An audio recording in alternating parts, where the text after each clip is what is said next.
Hi friends, welcome to வரா kitchen and vlogs. இன்னைக்கு நம்ம சிம்பிளான டேஸ்டான சாப்பாடு எப்படி செய்யலாம்னு பார்க்கலாம் வாங்க. சீக்கிரம் முடிச்சிடலாம். நம்ம அதுக்கு பருப்பை மஞ்சத்தூள் போட்டு பெருங்காயம் போட்டு தக்காளி போட்டு 2 விசில் விட்டு வேக வச்சு எடுத்து வச்சுக்கணும். அதுக்கு பொடியாக நறுக்கின வெங்காயம், பச்சை மிளகாய், பூண்டு. எண்ணெய் சட்டியை வச்சு எண்ணெய் 1 ஸ்பூன், நெய் 1 ஸ்பூன் போட்டு கொஞ்சம் சூடானதும் அது கடுகு, உளுத்தம்பருப்பு, ஜீரகம் 3த்தையும் போட்டு நல்லா பொரிய விடணுங்க.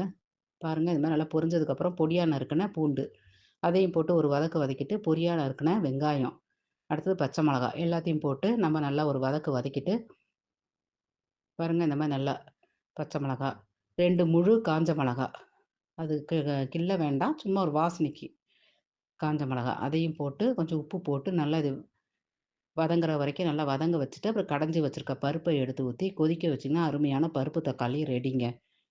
இது கருவேப்பிலை கொஞ்சம் போடணும். கருவேப்பிலை என்கிட்ட இல்ல. அதனால கொத்தமல்லி நெறையா இருந்துச்சு. அத போட்டுட்டேன். பாருங்க நல்லா கொதிச்சு அந்த கொத்தமல்லி வாசனையோட ரொம்ப அருமையா இருக்கும். அடுத்தது கத்திரிக்காய் வறுவல், மசாலா வறுவல்.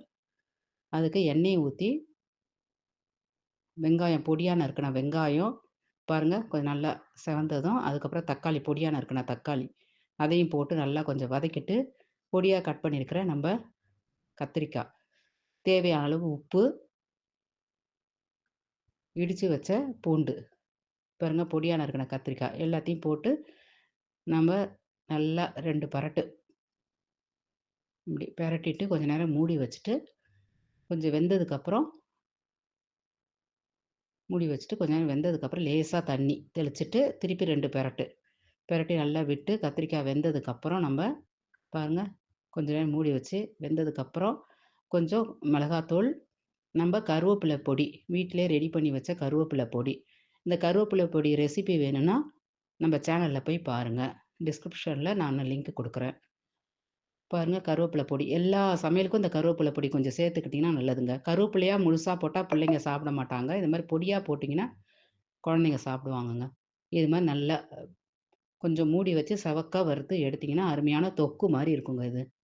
நல்லா இந்த பருப்பு குழம்புக்கும், இந்த கத்திரிக்காய் வறுவலுக்கும் சூப்பரான ஒரு சாப்பாடுங்க. பாருங்க, அது கூட ஒரு 2 அப்பளம். கொஞ்சம் நெய் விட்டு பருப்பு ஊத்தி, அப்பளம் தொட்டு, கத்திரிக்காய் வறுவல் தொட்டு சாப்பிட்டோன்னா, அருமையான சாப்பாடுங்க.